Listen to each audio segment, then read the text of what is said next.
right. Well, we're going to go ahead and get started then. Welcome, everyone. So my name is Scott Solomon, and I'm an associate teaching professor at Rice University in the Department of Biosciences. And this webinar today is actually part of a class that I co-teach with Lauren Capshaw, who's here in the room with me. Those of you on the Zoom can't see her, but she's waving. And the class is a seminar course on public science communication. And the goal of this class is to provide students with an appreciation for the various types of science communication, its importance to society, and techniques for doing it effectively. So the approach that we use for the seminar is to invite professionals who regularly communicate about science with general audiences in various ways. And this is part of a larger effort within the School of Natural Sciences here at Rice to highlight the importance of communication and outreach, and to try to increase interest and engagement in the sciences more broadly. So the format for today's presentation is, in just a few moments, I'll be introducing our special guest speaker, Mary Roach, and I'll be asking some questions. We'll have a conversation. We want to provide plenty of opportunity for the students that are here in our classroom with us today to ask questions. So we'll be asking you guys to raise your hand and ask questions. And if all the technology is working correctly, Mary should be able to hear you. If not, I'll repeat your question so that she can hear you. And then we also want to encourage anybody who is watching the webinar via Zoom to ask questions as well. And so we'll ask you to submit your questions using the Q&A button at the bottom of your screen, which we'll be able to see, and then we'll be getting to as many of the questions that are submitted as we have time for. So without further ado, let me introduce our special guest for today. Mary Roach is the author of 6 New York Times best-selling books, including her latest, Fuzz, When Nature Breaks the Law. She's been called America's funniest science writer, and her books have won numerous awards, including the American Engineering Society's Journalism Award. Her TED Talk also made the TED 20 most watched list of TED Talks, which is quite a feat to say the least. So please welcome Mary Roach. Hi, Mary. Hey. Hi, Scott. Thanks so much for joining us today. We're so excited to have you join us. You know, you've written about so many different subjects, from space science to military science, human sexual physiology to the digestive tract, and most recently about human-wildlife conflict. So how do you choose the topics for your books? Oh, it's such a random process. I'm always, it's the hardest part for me. Is my sound coming through okay? Yeah. It is? Okay. Yeah, it's a process of just sort of looking around and a lot of elimination of things that don't work for me, partly because they're too abstract. There's not enough opportunity for me to go in person and report on the scene, which I like to do, and which I think also makes the books more interesting for readers. So, and a lot of science has gone to the point of, like, you know, genetics and protein receptors and not so much things you can see going on in the lab. So I'm always looking for some little pocket of science that I wasn't aware of, that I can, you know, maybe go spend a year or more poking around, making a pest of myself. I find that process exciting. It's just exposing myself to something I know nothing about. I tend to gravitate towards things that I'm completely ignorant in, rather than doing one book and then, you know, building on that knowledge to do a more informed second book. None of that for me. I like to start from scratch and show up completely well, not completely uninformed, but largely uninformed, because it's for me, it's a process of discovery as I write the book, and I sort of bring the reader along. But it's really just a process of knowing when I see it, oh, you know, that could work. Sometimes it's a prolonged stumbling and running into walls, and then finally sitting down on something going, okay, that's it. Other times it's a moment where I just see one sentence in a book somewhere and I go, that is my next book. That's only happened once for Bonk. But So yeah, no, I know it when I see it. Some things are just like people often say, oh, you should write about sleep or you should write about drugs. And I don't know why people always think I should write about drugs, but those are both topics where they're fascinating. They relate to a lot of people, but the research, you go to a sleep lab, it's a lot of people lying there with their eyes shut. It's hard for me to kind of bring that to life in a way. And also my publisher did a book on sleep quite recently.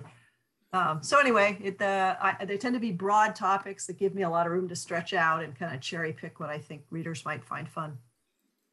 So following up on that, you talked about how you like to spend time going out into the field, and I mean that comes through a lot in the books that you've written, right? So for Fuzz most recently, right? You're in mountain towns in Colorado looking at how bears are dealing with trash, and then you're in India looking at wildlife conflicts with elephants and leopards. And so talk us through a little bit of how you approach that aspect of your reporting. How do you figure out where you're going to go, who you're going to talk with, and how much gets left on the cutting room floor? Like, when you do that, are you leaving out a lot of what you must be leaving out a lot of those experiences? How do you decide what ultimately makes the cut?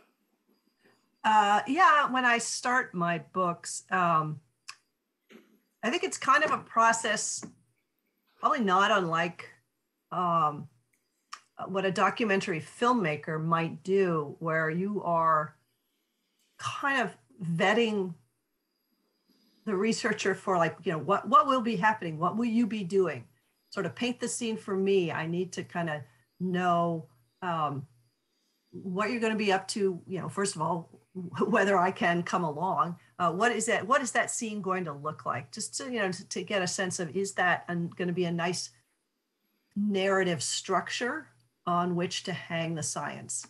So it's a lot of emailing, a lot of just kind of sounding people out. I don't ever meet them before I go, very, very, very rarely. So I don't really know what these folks will be like as quote unquote characters in the book.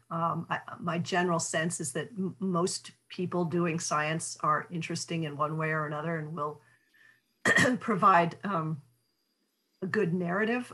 So I really don't know what I'm going to get.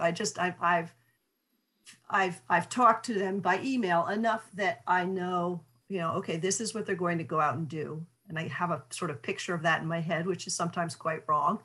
But I tend to sign on not really knowing exactly what I'm going to see, but just trusting my instincts that this sounds like an interesting scene, and I'll learn a lot, and they'll kind of be my guide for this topic. Cutting room floor, that does happen sometimes. I think like one chapter per book is something where I've gone somewhere it's just not what I thought it was. I tend to be a bit over optimistic about what I'm about to step into. Like, for example, one time I agreed to do an article for a magazine about the ergonomics of airplane seats. And there's this lab where they test the airplane seats. I was like, wow, that sounds really cool. I'm going to go and be a subject in an airplane seat test. Well, okay, that entails sitting on your butt in an airplane seat for like 9 hours, just sitting there. It's not very interesting.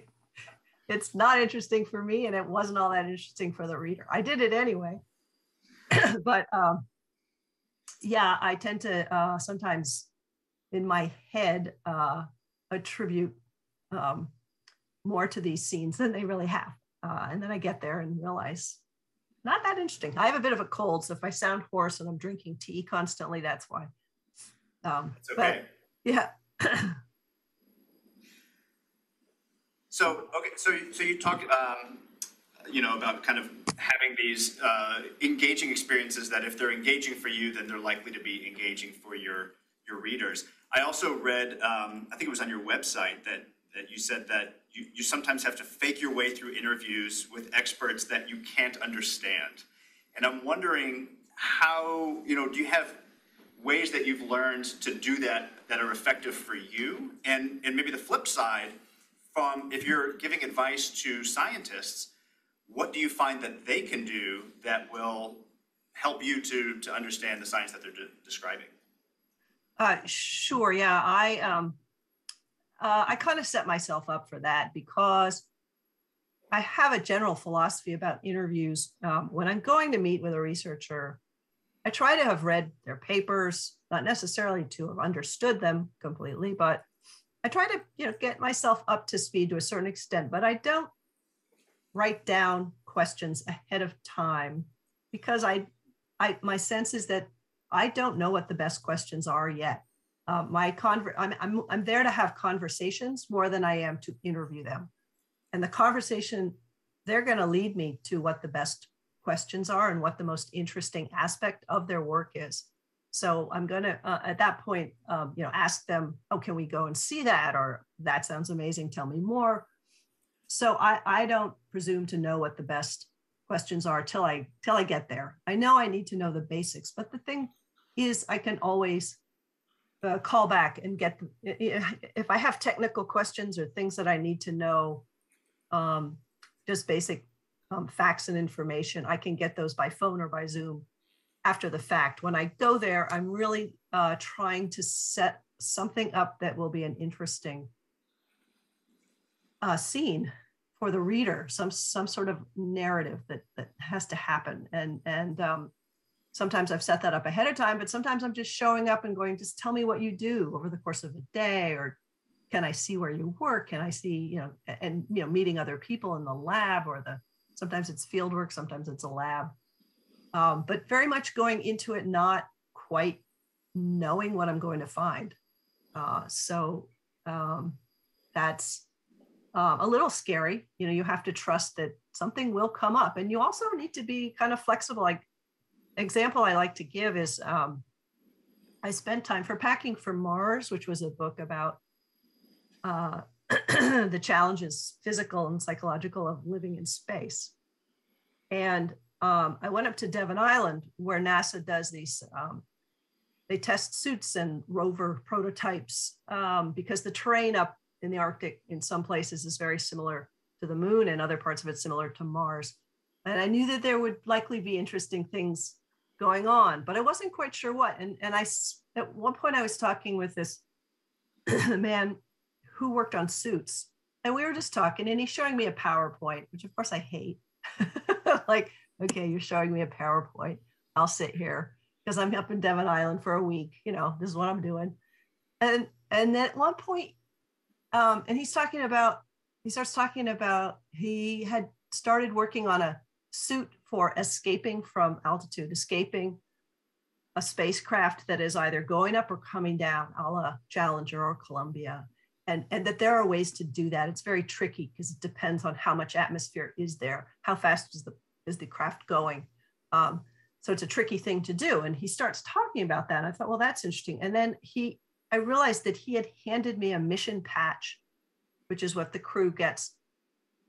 They design a mission patch for each. This was the space shuttle, for each mission. And I looked at the patch and I realized the name on the patch, one of the names on the patch was his wife. And his wife had been killed in Columbia, I think it was, explosion. And so suddenly this was really poignant for one thing. And I mean, it was interesting already, but also just became really personal and poignant. And I had to kind of pivot in that moment that I realized that this man had lost his wife in that explosion, and that was something that I wanted to talk about. And I wanted to talk about, the difficulties of bailing out at that kind of altitude. You don't have there's no air for a parachute. You have to stabilize, the person or the structure. I mean, there's a lot of stuff going on there that's fascinating. And also it was really, really personal. And I didn't know, quite, just sort of in the moment had to decide, do I go further with this? Do I probe this sensitive topic, et cetera? Anyway, it's so you have, I think you leave yourself open to things like that. And you have to realize that the thing you thought you were writing about, you might not be writing about, because there might be something so much more interesting. So I'm a big advocate for not being too well prepared. when you go somewhere. That's very interesting. So, okay, one of the things we watched in preparation for your visit was one of your appearances on The Daily Show with Jon Stewart when you were promoting Gulp, your book about the digestive tract. And so one of the things that you did in the interview was to teach Jon Stewart about some of the words that are used in the science of the digestive tract, like bolus and slurry and chyme. And it was hilarious to watch your interaction with Jon Stewart as he's kind of taking in these funny sounding words. But it made me wonder, what is your approach to using jargon when you're writing about science? Yeah. I love jargon. There's two kinds of jargon. I mean, jargon, overly technical terms that just obfuscate things I don't like and I avoid. And if you are sitting down with a researcher who or a scientist who tends to talk in jargon, you can always go back and just sort of unjargon it. But what I do love is the very specific language of science, and there are always wonderful vocabulary words for anywhere I go, and they're really, well, first of all, I'm a word person, and I just love the words themselves, and I like to play around with them. But it's also interesting to see how sometimes, especially historically, jargon has been a way to protect the researcher from criticism. For example, Masters and Johnson, when I worked on Bonk, which had to do with bringing the study of sexual physiology into a laboratory setting, which was not really done until Kinsey and Masters and Johnson, a couple of exceptions earlier on. But and this was 40s, 50s, 60s. This was a time when you risked a lot of criticism. So if you read Human Sexual Response, which is a 300 some page book by Masters and Johnson, the jargon is kind of amazing. Like a couple is called a reacting unit. If you lose your erection, it's called a failure of erective performance. There was just these, never use one syllable when you can use seven. But I understand why they did it. There was a need to make sure that the public understood this is science that we are doing. It's important, and it's science. We're not pervs. We are people who are trying to understand how these mechanisms work and when they don't work, what can be done, which was really quite brave and heroic of them. But the language was just, you could see they were doing their utmost to make it clear. We are people in white coats with clipboards. We are scientists. We have our words. So jargon is fascinating to me, and something I like to play around with. But it can also be, just the kind of thing you need to weed out of an article if it's just confusing people or obscuring a meaning. There's not, a lot of it can be taken out. So you're known for your humor, and I find your books hilarious. I mean, I was listening to Fuzz as an audiobook when driving cross country, and you literally, first of all, it's great when the author is reading the audiobook. I'm a big fan of that format because, we get to hear it the way you intended Yes. it. And you do voices and inflection and all that. It was great. So, but, I found it to be so funny. I literally was laughing out loud as you were reading the footnotes, which, that's hard to make the footnotes funny, but you managed to pull it off. But I'm wondering if you could talk a little bit about using humor in science writing. You've written about some, fairly serious subjects. You have a whole book about human cadavers, right? So how do you sort of choose when to use humor and how? And do you ever get pushback on it or find that it's inappropriate to use humor? Humor is, there are times when humor is definitely inappropriate, or it's hard to find a way to make it okay.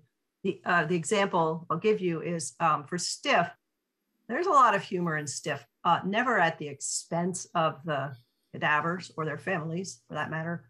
I try to make myself the object of the humor, myself as the clueless, bumbling moron, myself as somebody who doesn't quite understand what the researcher's saying, just myself in some sense of it, rather than in this case, the people who donated their remains.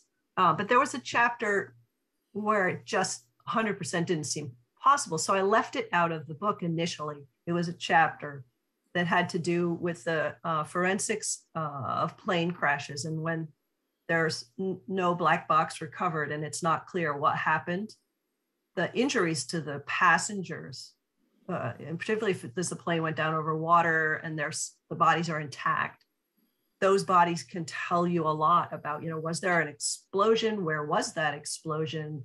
What, are the burns from burning jet fuel on the water, or are they something that happened on the, as the plane broke apart? There's a lot you can learn from the bodies. And I went to see this researcher who had worked on TWA Flight 800, I think it was. And my sense was that someone who lost a family member could read this book, and there's no place for humor here. And so I didn't even include it. And then my editor said, hey, what about that plane crash chapter you have in the proposal? And I told her what had happened and why I didn't feel like it was appropriate. And she said, well, I think you should try it. And she was right. There's a way to do it that is respectful. And it is not a funny chapter. Not every chapter and not every page has to be funny. And that's true for a lot of my books. For Grunt as well, military science, there's some very sad stuff in that book. There was also some funny material, but and I'm definitely aware of trying to keep a mix. I'm kind of calibrating the amount of humor. Like for Grunt, I felt that there wasn't a lot of humorous material, and so what I ended up doing is there are a couple of historical chapters. One about stink bombs. This is from World War II, and then there was one about about shark attacks and the government's attempts to create a shark repellent. And both of those there were files, the National Archives, files with correspondence back and forth. And it's the military, it's the government. There was a lot of room for humor in those cases. So those chapters are in there partly to lighten the tone a bit. Also because I thought that the topics and the stories and the more fascinating, but they're definitely also in there because of me thinking there's not enough fun in this, but this book is too heavy. You got to lighten it up a bit. So I'm kind of trying to adjust the mix for some of the books. Yeah. I'd like to pause and see if any of the students here in the classroom have any questions that they'd like to ask Mary.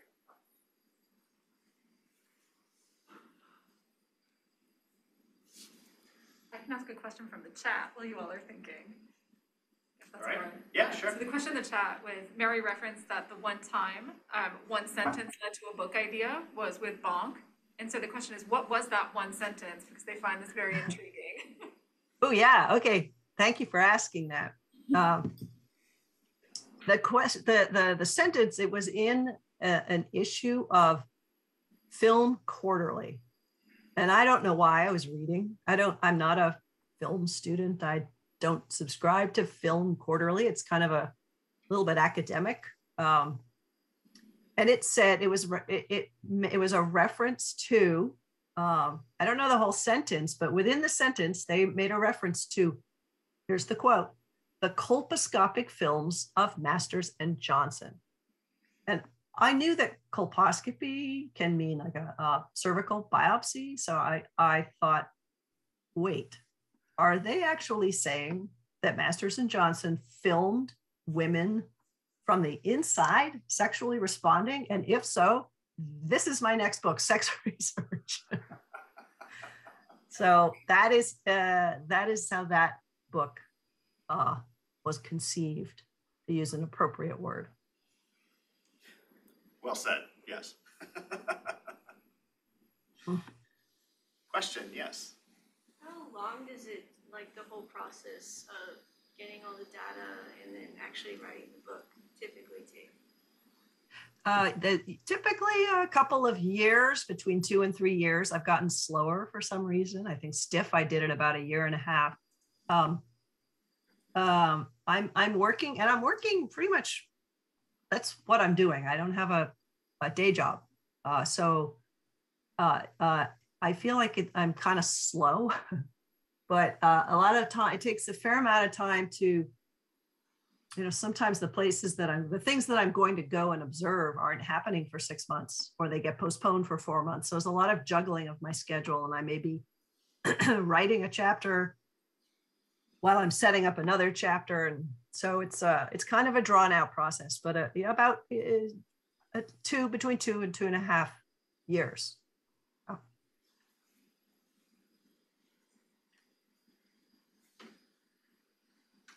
Yeah, go ahead.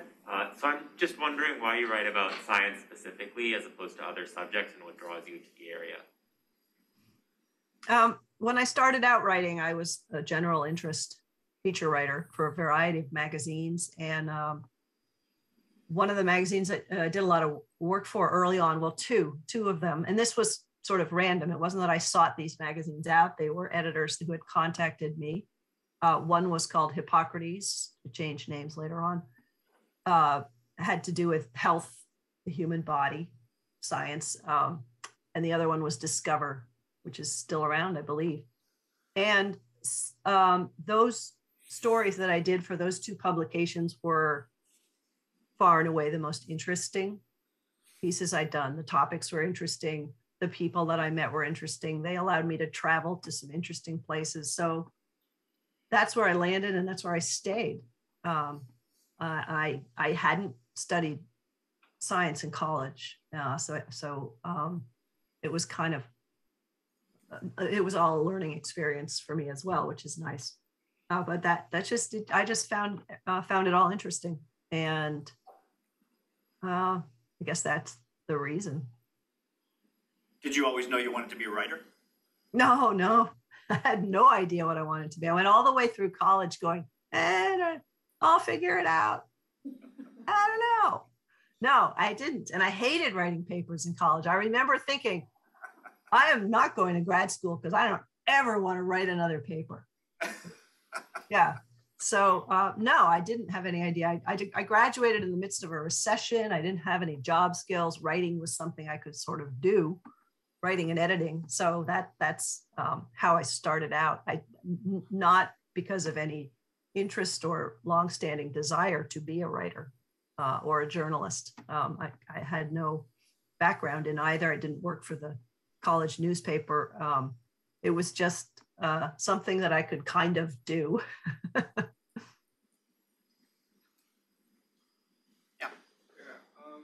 wondering, why did you choose to include humor in your writing? Is it just something that you're naturally good at, or is there any particular reason you chose to be somewhat comedic?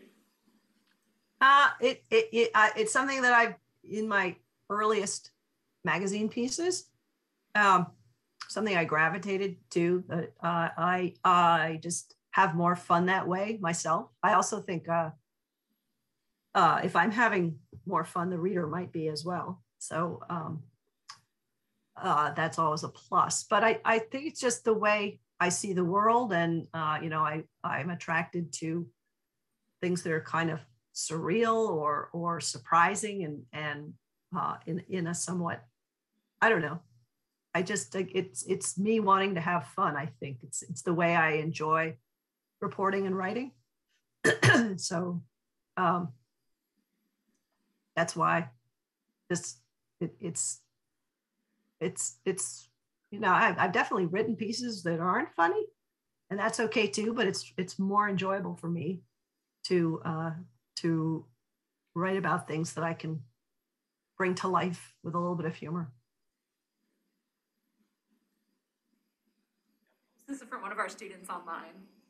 asking if there's a particular topic that you have found that was most challenging for you to convey the information to your readers because the science was just so complex that translating for a general audience was especially difficult.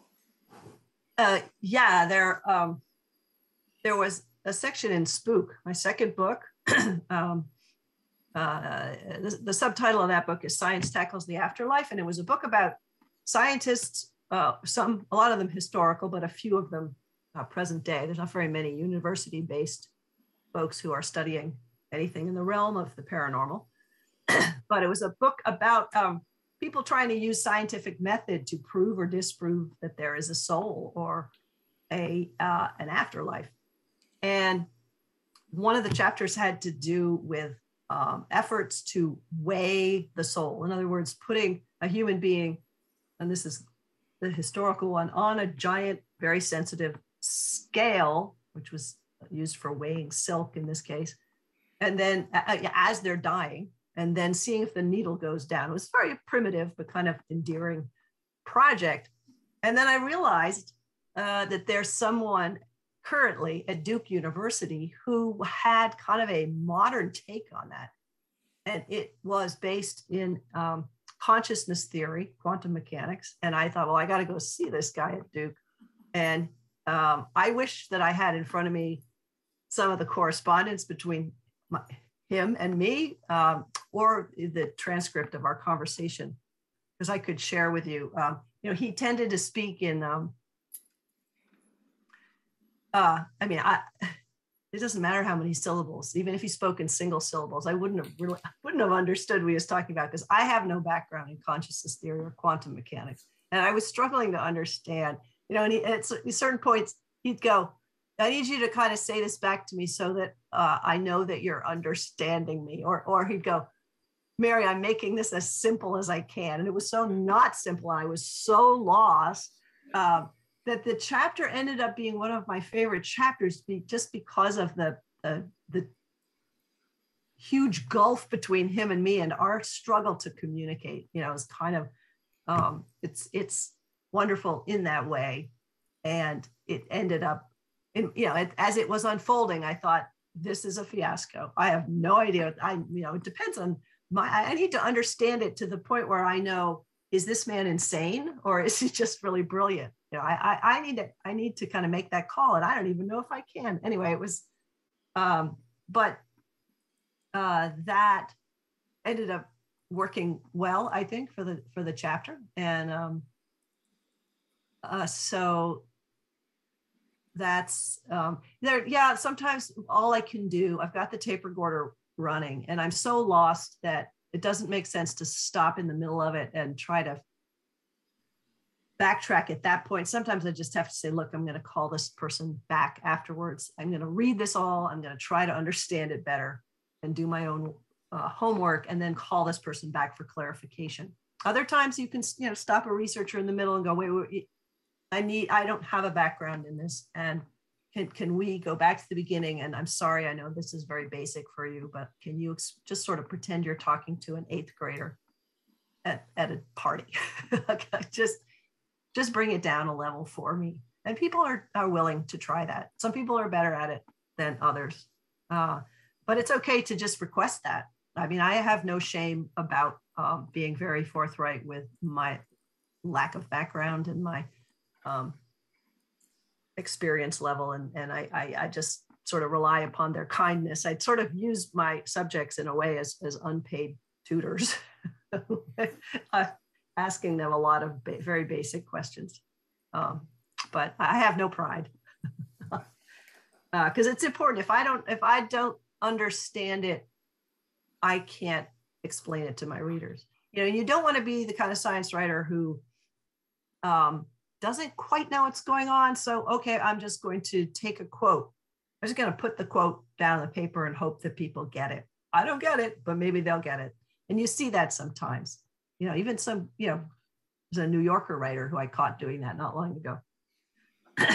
You especially when you have a noticeable, a tone to your writing and a style, you don't want to step out of that and get all technical just because you don't understand it enough to kind of digest it and speak it in your own language. You need to get to the point where you understand, or you think you understand what they're talking about. Yes. Yes, I'm curious to know more about your experience writing about sex, because I found that's well, what you mentioned before about the scientists who used the jargon to, I guess, make it less uncomfortable. So I'd like to know what some of your observations are about dealing with the discomfort around that Yeah. subject, depending on differences of culture, religion, and age or generation. Sure. I think that's a area where there's a lot of lost time to be made up for, all because of the discomfort factor. But we need to talk about it because none of us would be here without it. Absolutely right. Yeah. If you're planning to colonize other worlds, that's there's a whole lot to figure out there. Right. Exactly. Yeah, that's a great question. When you work on a topic for a book, even if it is initially a kind of sensitive, squeamish, or uncomfortable or awkward topic, very quickly, because I'm speaking of myself, because you, the writer, have immersed yourself in it, you stop being uncomfortable with it. You become very comfortable emailing or calling or spending time with strangers, researchers, and talking about clitorises and orgasm and intercourse and vaginas, whatever, penises. I realized I was leaving out the male bits there. And the thing is that these folks that you're talking to, that this is their 9 to 5. The words and the subject matter have lost any kind of sort of electricity or awkwardness. It's like talking about tire rotation for them. There's nothing awkward. And you, as the writer, you've been immersed in it too. So it very quickly resolves itself. And then it is a matter of, as I remember when I turned the book in, my publicist said, "Mary, how are you going to promote this book? Are you just going to go into bookstores and talk to 200 strangers about sex?" And I'm like, yes, that is exactly what I'm going to do. And I don't care. And I think, in fact, people welcome that. Like you said in your question, it's important for people. People should feel comfortable asking these questions. There's a lot of relationships and ruined by an inability to talk freely about sex. And I think my sense in talking to folks is that, I'd open it up for questions, and initially no one would raise their hand, and then one brave soul would raise their hand, and then everybody had a question, and it would become this sort of freewheeling kind of talk session. And I think people welcome that. So it's not, you would think it would be awkward, but it's not. It's never awkward talking to people whose career is something. They're so used to it. They're not uncomfortable, and that makes you, the interviewer, the writer, more comfortable. So it's not. I guess I'm also kind of a forthright person. I'm not particularly careful in how I phrase things and what I say. I guess a part of it is maybe my nature. I'm not that delicate, I guess you could say. So you talked a little bit about, yeah, go ahead. I just had a question, a little bit of a more general one for people who are hoping to be writers one day, in terms of getting started and actually navigating the industry, if you have any advice. Sure, the publishing industry, you mean, not journalism. The thing with publishing that I kind of didn't grasp for a long time is that it is not as much of a, I mean, I was very daunted by the whole process. I thought, I don't know how to write a book proposal. I don't know what I would do with a book proposal. I don't have any big ideas. You know, I'm a woman who writes 5,000 words or less. That was the sense I had. And none of that's true. A book proposal is a sales tool. It is something that needn't take up that much of your time. It's probably bad advice, but I mean, I wrote mine in a matter of a couple of weeks with a back and forth with an agent. And I certainly didn't stick to it, and nobody's going to go back once you turn in a book and go, oh, I looked at your proposal and you didn't include this. That doesn't typically happen as long as you turn in something that's as good or better than what you promised. So it's all about having an idea that an agent and then a publisher will feel is of interest to a broad enough audience that they can make back the money they've spent on your advance. What I've skipped here is the agent process. It's important to find an agent. I didn't find an agent. An agent found me through a column I was writing for salon.com. But I can say that an agent's part of an agent's job is to read book proposals from people he or she knows nothing about, because they are always looking for the next big thing. It behooves them to at least read the first paragraph.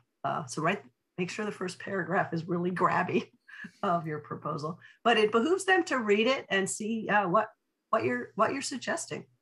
A book proposal, could be 20 pages with a sample chapter. It's not that much of a hurdle. It took me a long time to decide to do it because, of course, you don't have a deadline. It's all on spec. But I wish I had done it sooner, because a book is it's such a joy to have the space to go where you want, explore what you want, go down any rabbit hole you choose. You are steering the car. You can put in what you want. You can do it how you want. You can write it how you want. And that is tremendously freeing for somebody like myself who was writing for magazines and newspapers. So just don't be intimidated by it. The other thing with it's changed since I started writing books. There's now more of an emphasis on, do you have a social media platform? Do you have an audience that you have already established either through a blog or a podcast or social media presence? So that's huge. You can, if you can start building that in some way, something that generates a following. I mean, I don't know how to do that is something I can't really give you the answer to that, but that does help a lot. That didn't exist back when I was proposing my first book. But I think that the core is still the same, that it is a good and fresh idea, first of all. And second of all, that, you show them in a sample chapter that you can write, that you're a good writer. And those two things should be enough. I guess those are the main things, but I also feel I should also just say it's important to not second guess yourself too much, and not to pitch a book like this is going to be like, I don't know, the Mary Roach of blah blah blah. No, you want to be the person that other people are going to later go. This is the fill in the blank of. Do you know what I'm saying? You want to be the one that people eventually try to emulate. You don't want to set yourself up like, oh, this is going to be like Malcolm Gladwell's Blink, only about this. That's not the way to do it.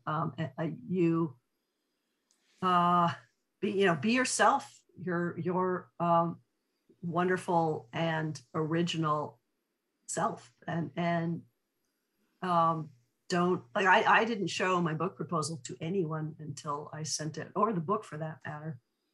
Till I sent it in to the people, my agent and my editor, because I think if I had, then people who read it would have said, oh, I don't know, this sort of funny tone and dead bodies is really insensitive or it's really inappropriate. And I would have gone, oh, you're right. I would have stripped it all out. So I think just be your best self and try not to worry about whether you've done it the right way, because there is no right way. The right way is just to trust your instincts and believe in what you want to try and do, if that makes sense.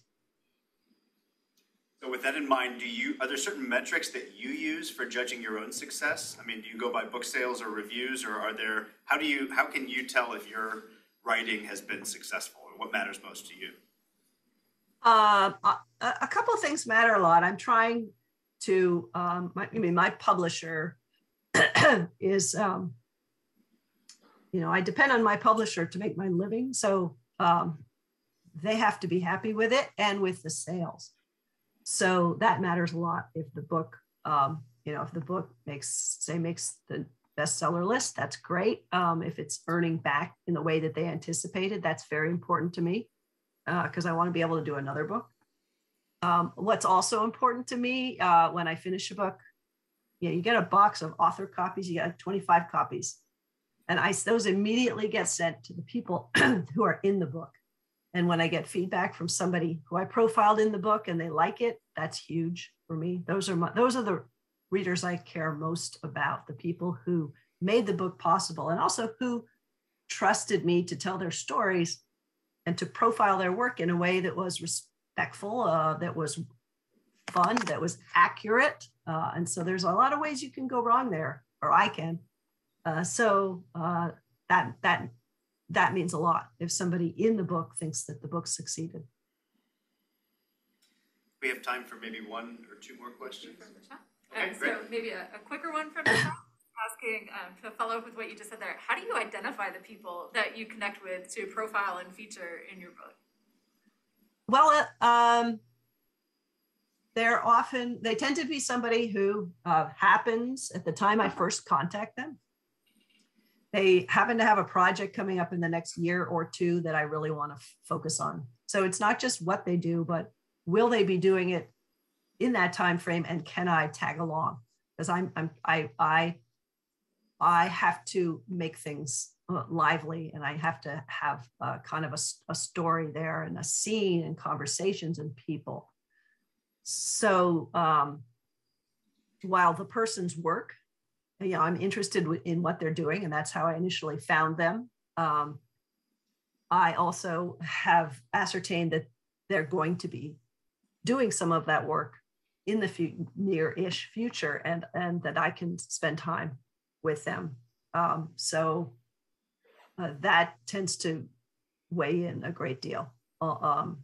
Not so, because I haven't met them in person. I don't really know, is this is this person a good subject, for a chapter? I don't know really, because I've only been emailing them or maybe talked to them briefly by phone.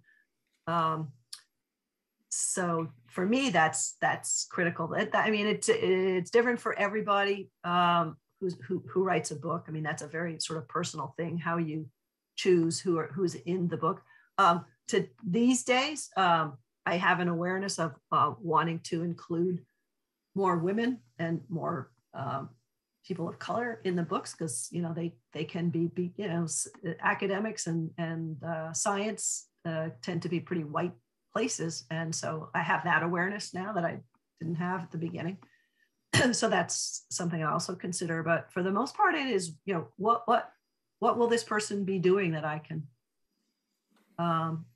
paint a picture of what that work is like and what's going on and things being said and done. So that's kind of, again, it is a kind of an intuitive process. And some people say no. There's people that you think, oh, this is going to be perfect. And for whatever reason, they don't want to do it. They don't write back. And that's frustrating, but that happens. All right, and I think this is a good one to end on. So many of our students in our class are science students who have an interest in becoming better communicators about their science, being able to share their stories with the general public. So do you have any tips for these young scientists who are embarking on their independent careers about how they can be better at translating their work and at sharing that with the general public? Sure. I think you're just having conversations with people who don't work in your lab, who don't work in your field, your family, even, maybe like your siblings or your parents or whoever it is, or someone at a party, because you'll see very quickly if you're not communicating well, they'll glaze over, they'll go get another beer, they'll act confused. So I think that's a great sounding board, just to see, is somebody curious? Are they asking you more questions? Are they saying, wow, that's really cool? That means you've got it right. So it's that's a good place to practice, I think. And it's easy because people ask you all the time, what do you do?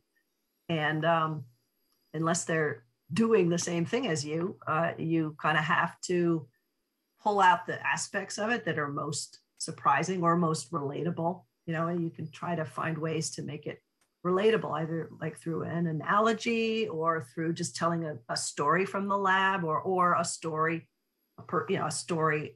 say it's something medical related, talking about somebody whose life was affected by it, to bring stories into the science always helps.